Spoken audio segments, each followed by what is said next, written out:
نبی پاک بے مثل و بے مثال ہے، لا مثل لہو ولا مثال لہ، حضور کی مثل بھی کوئی نہیں اور مثال بھی ہے ہی کوئی نہیں۔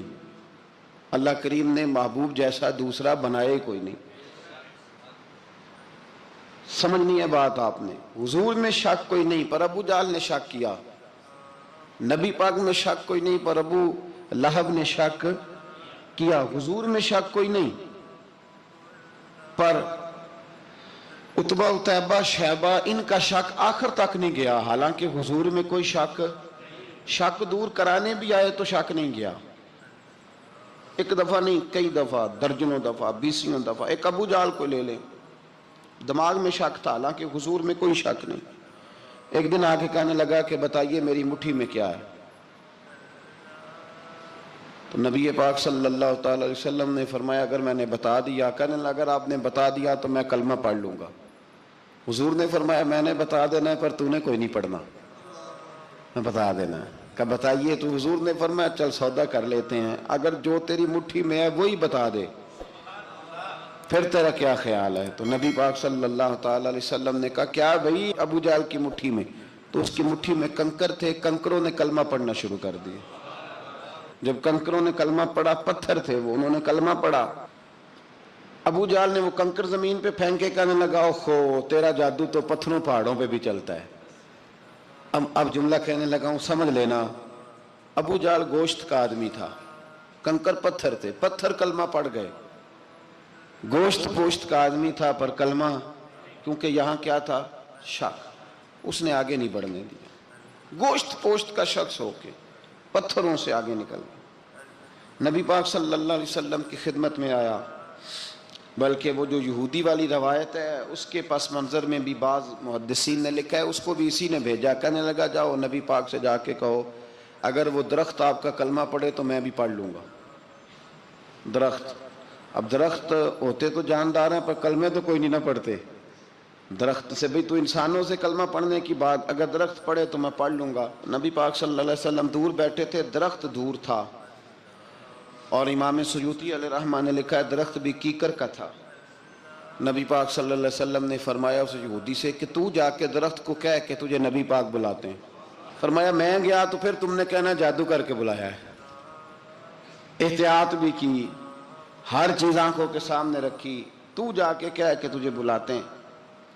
وہ بندہ گیا، جا کے کہنے لگا، اور امام سیوطی نے اس کو لکھا ہے، کہنے لگے اس نے نبی پاک کا نام بھی نہیں لیا، کیونکہ ابو جہل اینڈ کمپنی کو پتا تھا کہ مصطفیٰ کے نام میں بھی بڑی برکت، خالی نام بھی نہیں لیا۔ کہنے لگا درخت وہ جو سامنے بیٹھے ہیں نا وہ تجھے بلا رہے، نام نہیں لیا حضور کا، وہ جو سامنے بیٹھے ہیں نا، جاءت لدعوتہ الاشجار ساجدۃ، امام بوصیری کہتے ہیں درخت آیا اور سجدہ کرتا ہوا، زمین چیرتا ہوا آیا۔ کس طرح آیا؟ پہلے آگے جھکا، پھر پیچھے جھکا، دائیں جھکا، بائیں جھکا۔ یہاں بھی لکھنے والوں نے لکھا ہے کہ وہ نہ درخت اپنی جڑیں اکھیڑ رہا تھا، جب چلنا تھا نا اس نے حضور کی طرف آنا تھا تو آگے دائیں بائیں ہوا، جڑیں اکھیڑ رہا تھا۔ لیکن ہمارے استاد جب ہمیں یہ روایت پڑھایا کرتے تھے تو کہتے تھے جڑیں نہیں اکھیڑ رہا تھا، جب اس نے سنا مجھے نبی پاک نے بلایا تو اسے وجد ہو گیا تھا، وہ جھومنے لگ گیا تھا، جھوم رہا تھا، حضور نے مجھے بلا لیا، جاءت لدعوتہ الاشجار ساجدہ۔ تو درخت آیا، اس نے آ کے نبی پاک کو سجدہ کیا، لکڑی کا بنا ہوا درخت ہے، سجدہ کیا، سجدہ کرنے کے بعد درخت اٹھا اور اٹھ کے اس نے نبی پاک کا کلمہ پڑھا۔ وہ جس کو ابو جہل نے بھیجا تھا نا یہودی، وہ درخت کی حالت دیکھ کے کلمہ پڑھ گیا، وہ کلمہ پڑھ گیا، لیکن یہی بے ایمان کہنے لگا اوئے ہوئے ان کا تو درختوں پہ بھی جادو چلتا ہے۔ لا ریب فی، شک قرآن پاک میں، لیکن اگر بندے کے دماغ میں ہو اس کا علاج ہے کوئی؟ ادھر ہی شک بیٹھ جائے۔ بھئی سادی مثال دیتا ہوں کہ سامنے دیوار صاف ہو لیکن گرد اگر آئینے پہ پڑی ہو، دیوار صاف کرنی چاہیے کہ اینک کا شیشہ صاف کرنا چاہیے؟ ساری زندگی لوگ دیوار صاف کرتے گزار دیتے، ساری زندگی تراش خراش کرتے گزار، اپنی مرضی کی پینٹنگ کرتے گزار دیتے ہیں، پر اپنی آنکھ کی پتلی صاف نہیں کرتے، آنکھ کی پتلی صاف نہیں کرتے۔ کسی نے حضرت رومی سے کہا تھا